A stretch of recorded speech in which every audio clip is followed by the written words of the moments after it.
welcome to our panel this evening. My name is Greg Marcoux, one of the Assistant Directors of Admission here at Rensselaer. I want to welcome you all to our first of our 3 faculty panels over the next couple of weeks, this one being with Mechanical Engineering, Computer Systems Engineering, and Electrical Engineering. So we have some wonderful faculty here to present on those 3 programs, but just some nuts and bolts stuff to get started here. There is a chat feature, so if you have any additional questions or have any questions you want answered, please feel to submit them in the chat. It is a moderated chat, so when you submit a question, it will not automatically populate into the chat window. If you have a question, I will try to answer them one at a time just to be a little less confusing. So if you submit a question once, I promise I have it, and we will try to get to it as long as we have time. So again, feel free to answer any questions or submit any questions if you have them. Right now, I'd like to welcome in our panel just to get everyone introduced and get started here. So faculty, if you could hit that broadcast button, we can get you in here and welcome you to the panel. Hello. Hi. Perfect. All right, and if you just want to quickly introduce yourselves, and then we can get going.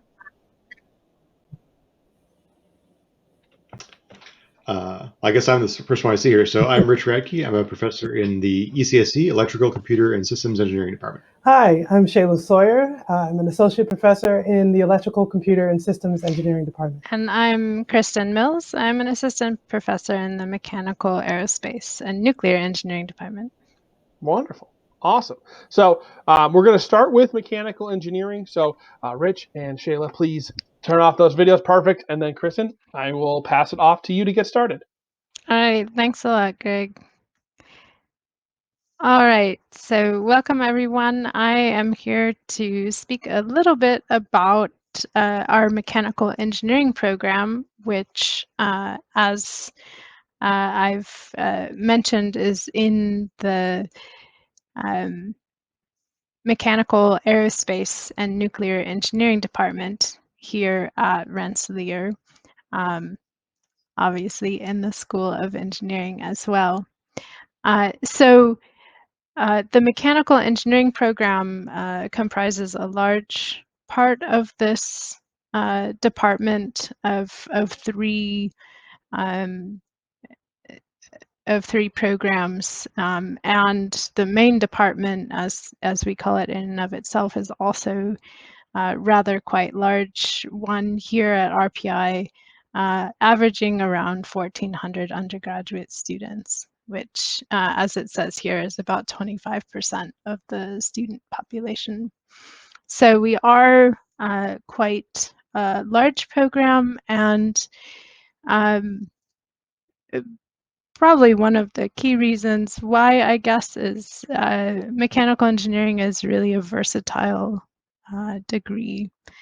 Of course, for a lot of people, an automatic association of mechanical engineers is with cars and planes, machines, and stuff like this that you see here. But it can also lead you into really a vast number of different fields. So, for example, my research is in bio-related fields. So as a mechanical engineer, you really have a lot of things, a lot of opportunities open to you for career paths. So what's also listed here on this slide is mechanical engineering disciplines that include, for example, studying materials and how they behave under mechanical loading, control systems and mechatronics, which is a really strong gateway into robotics, which is very popular with a lot of our students. Energy systems here, like thermodynamics and fluid dynamics and heat transfer, so all small scale electronics. The heat transfer is very important. So if you're interested in some of those fields, and of course manufacturing, we have to know how to make a lot of these things that we design. So here at RPI, you'll take classes in all of those different fields. So from the mechanical systems and the materials to the fluids and thermal fields, control, and then usually pulling that all together with what we call a capstone design project. So these first 4 types of classes that you see listed here and are bolded are classes in which you'll have hands-on experience in laboratories, and that's a couple of the images that are shown here. That's my back there in orange shirt teaching the mechanical systems lab. And then you have the opportunity later in your studies, so you will take classes in all of these, but you have the opportunity later in your studies to choose elective courses to focus on areas there that you find more interesting to you as you start to define what your path will be.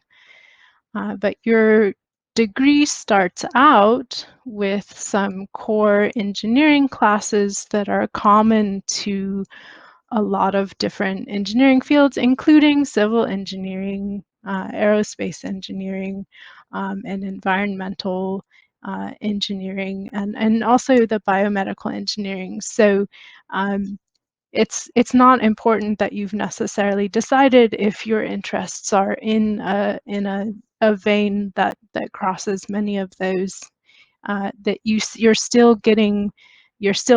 building on the foundations in your early time, and it's easy in the early time of your studies to switch up majors.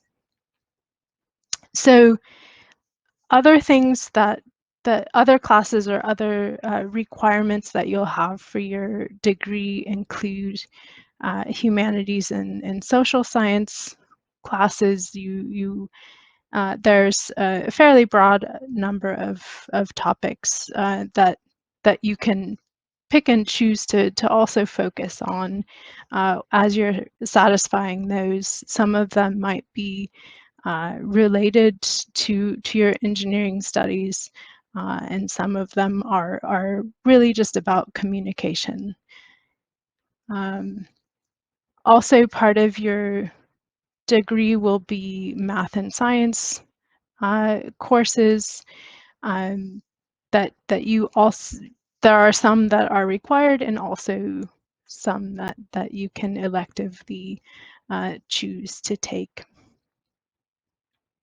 And on top of all of those requirements and working together with them, you have a set of free electives that you will take, and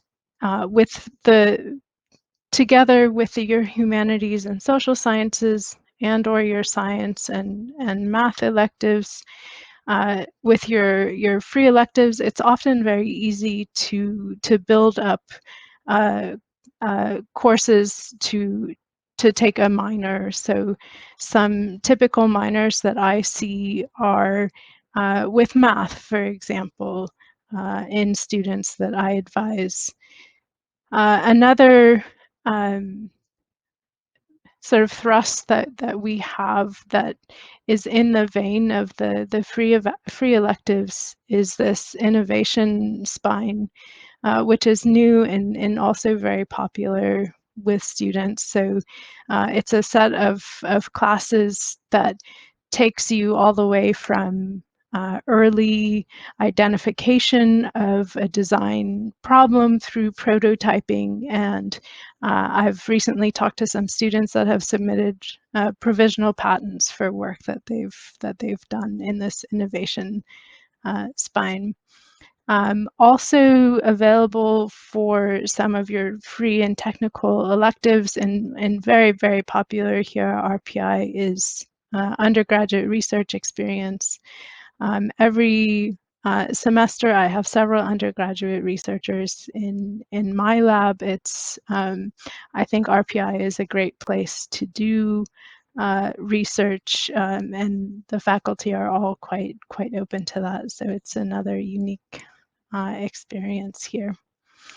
So in addition to all of your curriculum requirements, the students here at RPI in the main department are really quite active in clubs that are, some of them are competition based, like the motorsports club. Some of them are for interest, but they're really hands-on ways of learning and working in a team to that apply what you're learning in the classroom outside in often really fun ways. And there are several societies that are associated with mechanical engineering that have chapters here. For example, the American Society of Mechanical Engineers. So finally, the last slide I have here from our department and advisors, and what I can also tell you from experience is that students get a lot of good hands-on advising by a large number of staff and faculty here at RPI and in our department. So I think they wanted to share that with you here. So I think that's it for me. I'll let the others go, and we'll be happy to answer questions later on.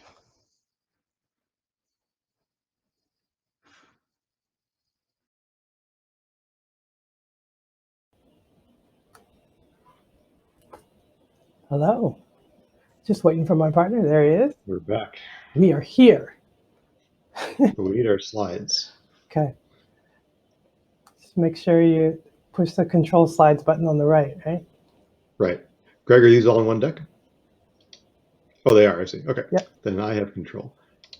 Okay. So Dr. Sawyer and I are going to talk about the Electrical Computer and Systems Engineering Department, ECSC. And so some of you may have seen other departments that are called like ECE, Electrical and Computer Engineering. We're like that, but we have an extra S for systems. And so I think that systems is a great way of thinking about what a degree in ECSC is going to be like. It's not just about resistors and capacitors, but about understanding how real world systems work and modeling the information flow through those systems. And so we're going to talk a little about what you might see in your first and second years of being an ECSC student.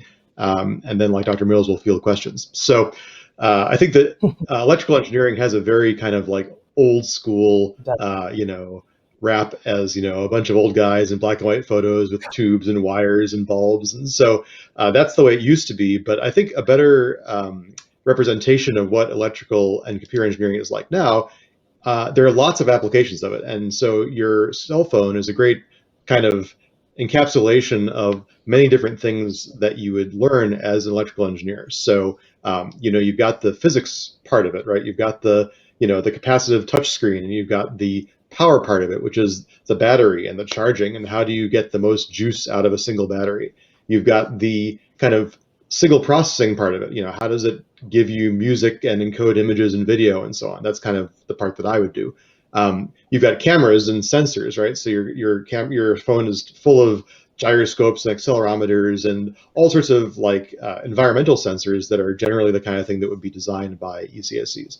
The circuit boards that are inside your phone, kind of down at the kind of green circuit board level, that's definitely ECSC. And then just the general big picture of how does your phone fit into the world, right? It has to communicate with wireless signals out to base stations and out to the internet and through the power grid, through the network. So that whole kind of stack is a wide variety of ECSC, topics that you would kind of touch on throughout your undergraduate career. And it's not just this is still a little bit more in the domain of like what you might imagine as, components and information. But I think that what Dr. Sawyer will tell you is that there's a lot of different stuff too. For sure. If you're at home, I want you to look around for a second and say to yourself, what is giving off light? What is talking? What is making sound? What is, interacting with me? We probably did that. ECSC, that's what we do. We interact with the world. And one of the things that you might not be aware of is that there's research that looks like it's in a biological lab. That's the research that I do. where I'm looking at trying to sense things with bacteria, for example. So, electrical engineering, electrical computer and systems engineering, it has a wide list of applications. And a lot of things in the world have us as the basis to try to create interfaces and to communicate signals, even trying to understand bacteria talking to each other, which sounds crazy, but there's something there. All right, so next slide. In order to do maybe the crazy things or the things that are a little bit out there, you still have to have a solid foundation. So we start with, electronics, just getting you hands-on experience with some basic principles. And you'll see electric power, communication, networking, control, computation, down to device physics and materials even. So we're talking about going from like the macro scale to the nanoscale. And the ECSC field covers that. And so there's a number of emerging applications that you might imagine come from this, right? How things interconnect, how do they talk to each other? Human automation and interaction, artificial intelligence, machine learning. Yeah, that's not just computer science, it's also definitely a part of ECSC. Quantum computing is big. And of course, cybersecurity, and I'm not just talking about software. What about in the hardware itself? All of these things are huge emerging applications coming right out of the field. So where do ECSC students go and what do they do? Okay, I'm being hyperbolic, but everything, right? Okay, but engineers, they become engineers, of course, that go into industry, scientists, they're researchers, professors, managers, et cetera, et cetera. Entrepreneurs, definitely, right? We have, alumni that are doing all of these things, and many, many, many, many companies, as well as many grad schools that are associated after they get out of undergrad. So yeah, we're all over. Next. Yep. And so what's our numbers? So our numbers, we're not at 1,400, we're at 864, right? So we're a little smaller. The electrical engineering is 456, and computer systems engineering is about 408. We have 113 graduate students that are amazing to help in the classes and help with research. We also have undergraduate researchers, which we'll get to, 35 faculty members and 7 staff members. So I think I hand it off to you, right, Rich? Sure. So I think that, I think that maybe when you're just kind of applying, it's not necessarily clear, like, what would I be good at now if I want to be an ECSC later? And I think that, a general thing is curiosity about how real world systems work. I think that's a great thing. How do things work and how to make them work better? And so in more practical terms, you should, if you like math, if you like physics, if you like computer programming, and the intersections of all those things with real world problems, then an ECSC major is a great choice. A good, a typical question is, should I do EE or CSC? We actually have 2 majors in our program, so it's not like you have an ECSC major. You're either an electrical engineer or a computer systems engineer, and they have a lot of overlap. I'm going to show you on the next slide that really there's a core that everyone will take. And then I think the difference between EE and computer systems engineering is EE is a little bit more on the physical devices side, and CSC is a little bit more on the algorithms and software side. But it's extremely common for people to dual majors. So you can get a dual in EE and CSE. And so, that's really no problem. Lots of people do it. And you don't have to make the decision right from the very beginning. As we'll show you in a minute, up until maybe the middle or the end of your sophomore year, the courses are very common. And so, you're going to get, as we'll talk about, a course called Intro to ECSC, which is basically going to give you a bird's eye view of all the kinds of stuff that you're going to do throughout the major and should help you decide which one you think is better for you. And there's also, like Dr. Sawyer said, lots of overlap with other things that you might not imagine. So a lot of people dual major in computer systems engineering and computer science, right? That's extremely common. Yep. And what's the difference? I mean, I don't want to I don't want to slam computer science, but I think it's fair to say that a computer science degree is you could do it without taking your hands off the keyboard, right? I could do it from my desk. Whereas you're going to get your hands dirty if you're a computer systems engineer. You're going to actually build something and make it work, right? So they have a great synergy together, but they are very different, and the courses that you take will be very different. Definitely dual majoring with other less intersectional majors is possible, but you have to keep in mind that by doing that, you're going to have a lot of required courses from both sides of the house. And so you may have a lot less room in your schedule to take free electives. You may be spending all your time trying to get both things done, right? So like you can dual in electrical and mechanical, but it's difficult, right? So, and I think that also, a lot of students, just as a side note, kind of come in gung ho. I'm going to dual major in this. I'm going to add a triple major in that and a minor in that.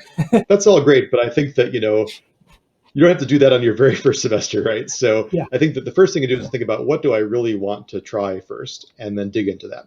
You're not going to do any damage to yourself in your first couple semesters by saying, oh, I think I'm going to be mechanical, but then I switch to electrical. That's very easy to do.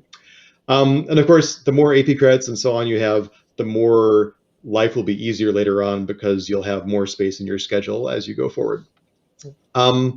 Minors, people do minors. I mean, that's not necessarily our department, but like people will do minors in economics or game. I've got a student now who's doing like a gaming minor or a psychology minor. Very easy to do that stuff. Yep. So let's take a quick look at what the courses are like. So electrical is on the left, computer and system engineering is on the right. And so you can see there's a lot of overlap. So all the stuff in the middle is what both majors will take. You're going to get a foundation in electrical circuits. That's like what Dr. Sawyer teaches. You're going to get a foundation in the mathy side, the signal systems and probability. That's what I teach. You'll get a foundation in small devices like computer components. Everyone has to take a capstone design course, which is kind of like this culminating thing in your senior year where you apply all the stuff that you learned in a team. And then you've got, a lot of space in your calendar to take kind of specialized courses in ECSC that speak more to what you're particularly interested in. Where do they differ? So the stuff that EEs have to take that CSEs don't have to take is more along the side of both physicsy stuff, energy stuff, and circuit stuff. So fields and waves, electrical engineering systems, microelectronics technology, that's where the major differences are. On the CSE side, you're taking more classes from the computer science department. So basically, we have, basically you'd be taking 3 more CS classes, as well as a little bit more on how computers themselves work. But like I said, there's lots of overlap. You're going to get a great foundation in either one of those things in a wide variety of fields. And this is just to encapsulate where they differ. I think that, again, I'm definitely more on the CSE side of the house, and Dr. Sawyer is more on the EE side of the house. So you can ask us questions later for sure. For sure. I would characterize it as saying that EE is a little bit more smaller scale, hardware physics. This is not to say though that you don't do power at large scales, right? So things like power grids and power management and so on is also EE topics. Building devices, like building your own microchips and getting into a lab and a clean room and so on, that's an EE thing. Yep. CSE is going to be, if you're interested in things like artificial intelligence, robotics, IoT, Internet of Things, computer vision, that's more on the CSE side. Generally things where you are kind of modeling the information flow between a system of devices, right? So, I think that there are a lot of similarities, and I think that as you take this intro to ECSC course, you'll learn a lot. And yes, you can do both. I think there's some overlap in these slides, but yes, you can do both, and it's not really an issue. And this is kind of like the template for what your first year will look like on either side. And you can see that basically the first semester is the same for both. You're going to take this right away, intro to ECSC course, learn about what both majors are like. Yep. You take the first computer science course. This CS course is in Python. And if you feel like you can pass out of it, you can go straight to the next course, which is in data structures, which is C++. But I think that having a good foundation in Python is definitely good. And calculus, right? So you're going to see in the first couple years, there's not actually really a lot of courses that are labeled ECSC. You're getting the foundations in math, physics, and computer science. Mm-hmm. So everything is the same in the fall. The spring is a little bit different. There's a little bit of a branch where this embedded control, everyone has to take embedded control, right, Sheila? Yeah, I think so. But we just have it in the template that the EE people take it a little bit earlier. That's correct. More calculus, first semester of physics, and then the second semester for CSEs is basically the second data structures course, more calculus, more physics, and this computer course. And then I think that the next slide. Yeah. So let me let Dr. Sawyer talk a little bit about what this intro course is like. Yeah. So like I said, we want to get you a really good foundation for, just to get your feet wet a little bit in what our major does. And again, there's a wide field. But I think it's also interesting to note that Intro to ECSC is very hands-on. In fact, we had a really generous donor, Doug Mercer, said, you know what? I like this course. I really want to encourage the students. I'm just going to buy every new ECSC student or provide them with this personal instrumentation. So we call it the M1K. And so every new ECSC student will get this from Doug Mercer. And by the way, Doug Mercer, an RPI alum, actually built this and also troubleshoots it. So he's very, very involved in this, and he's giving it to our students. And so that is going to be used in Introduction to ECSC to help you get hands-on experience with some fundamental principles in ECSC. And by the way, by the fall, I'll be helping out with that class as well, because it's a little bit of an intro to the class after that, which is, I call it kind of like my baby, which is electric circuits, in which we do even more hands-on stuff, more design, and try to get you really embedded in the fundamental principles while connecting you to societal issues. So all of this is a part of some of the stuff that we do. And again, the goal is to kind of marry the math foundation, with ECSE foundations together.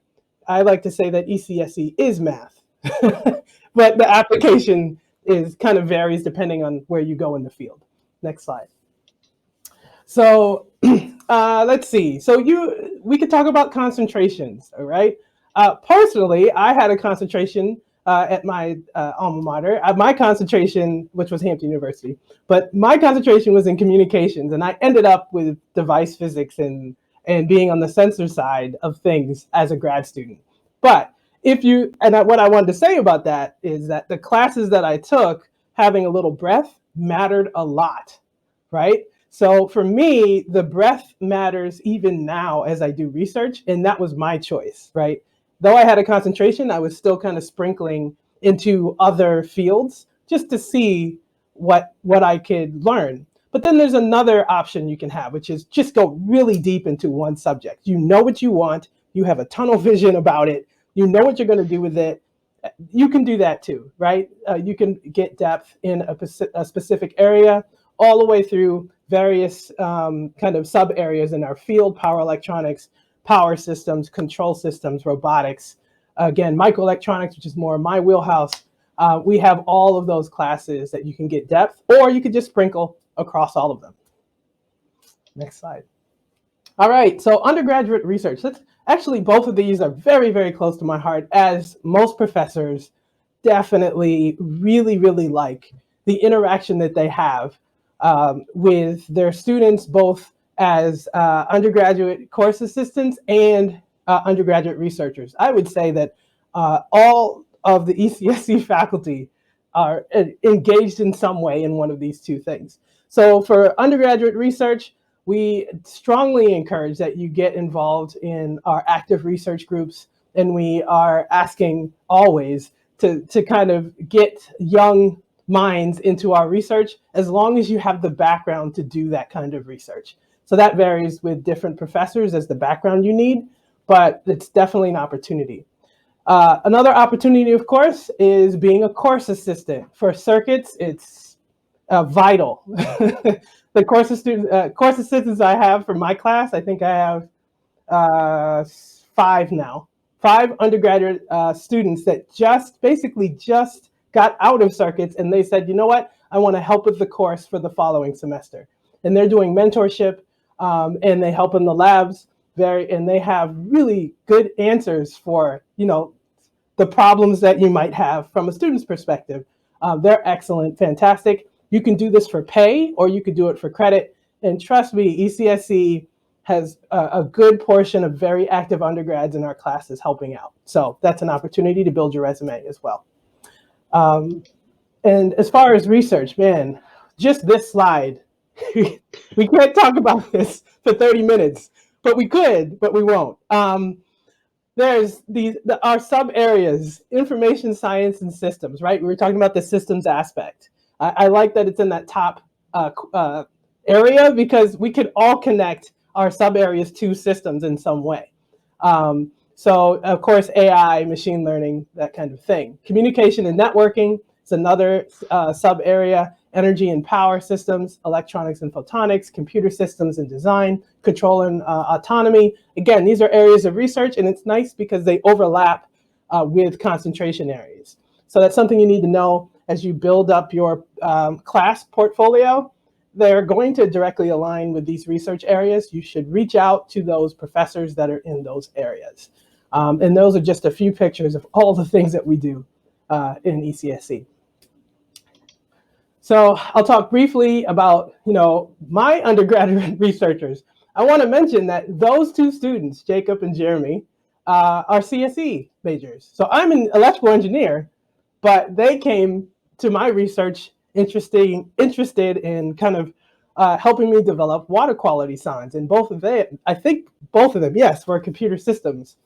And they did a great job. They did the 4th prototype of our water quality sensors. And not only were they in the lab doing the work, working on the programming for these, but they went outside in streams, local streams, to measure water quality with kind of a do-it-yourself system for us. Next slide.